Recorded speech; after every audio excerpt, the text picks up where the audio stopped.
نصر اللہ صاحب ملیشیا سے پوچھتے ہیں، ایک مشہور اسکالر ڈاکٹر اسرار احمد فرماتے ہیں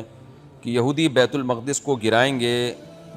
آس پاس کے ممالک پر قبضہ کریں گے، پھر ہیکل سلیمانی بنائیں گے، یہ سب کچھ حدیثوں میں ہے یا ان اسکالر کے اپنے خیالات ہیں؟ کچھ لوگ تو یہ نظریہ رکھتے ہیں کہ بیت المقدس گرے گا یا پھر ہیکل سلیمانی بنے گا اور پھر اس کے بعد جہاد ہوگا، اس بارے میں رہنمائی فرمائیں۔ جی ڈاکٹر اسرار صاحب کی وہ تقریر میں نے بھی سنی ہے۔ ڈاکٹر اسرار صاحب کا اپنا تجزیہ تھا، صراحتاً حدیث میں ایسا کچھ نہیں ہے۔ حدیث میں یہ ضرور ہے کہ تمہاری بہت بڑی لڑائی ہوگی یہودیوں سے، تو پھر دجال اور امام مہدی آئیں گے، دجال آئے گا، امام مہدی بھی آئیں گے، اور پھر حضرت عیسیٰ علیہ السلام آئیں گے، دجال کو قتل کریں گے، یہ سب چیزیں ہیں۔ لیکن یہ کہ گریٹ اسرائیل بنے گا، ایسا روایات میں نے کوئی ایسی حدیث میری نظر سے نہیں گزری۔ تو میں سمجھتا ہوں ڈاکٹر اسرار سے وہ ایک اجتہادی غلطی ہوئی ہے تجزیہ کرنے میں، اور اس میں نقصان بھی ہے نا، وہ کلپ لوگ چلا رہے ہیں، تو ہمیں اللہ تعالیٰ سے پوری امید ہے انشاءاللہ گریٹ اسرائیل نہیں بنے گا،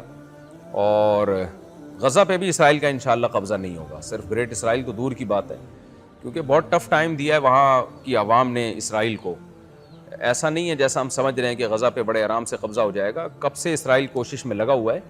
لیکن غزہ کے مسلمان کسی قیمت پہ بھی غزہ پہ کمپرومائز کرنے کے لیے تیار نہیں ہیں، اور وہ خون کے آخری قطرے تک لڑیں گے، چاہے کوئی ان کی مدد کرے یا نہ کرے، وہ نہیں غزہ پہ قبضہ ہونے دیں گے،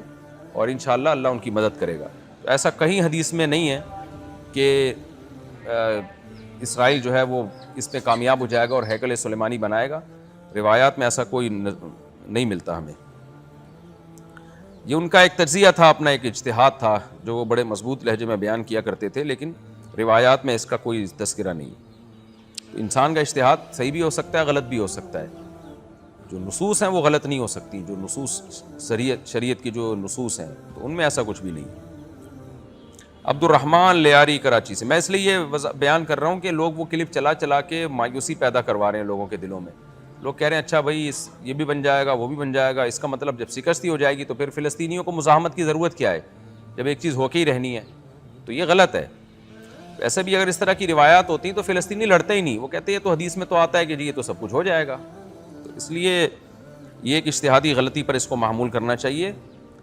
جو گراؤنڈ ریئلٹی ہے، جو حقیقت ہے، وہ یہی کہہ رہی ہے کہ غزہ پہ بھی انشاءاللہ کنٹرول نہیں ہوگا، اور اگر ہو بھی گیا تو وہ دوبارہ کنٹرول ختم ہو جائے گا، جیسے کہ پہلے بھی ایسا ہو چکا ہے، غزہ پہ اسرائیل کنٹرول کر چکا ہے لیکن پھر غزہ دوبارہ چھوڑ چکا ہے، وہ کنٹرول برقرار نہیں رکھ سکا وہاں پہ۔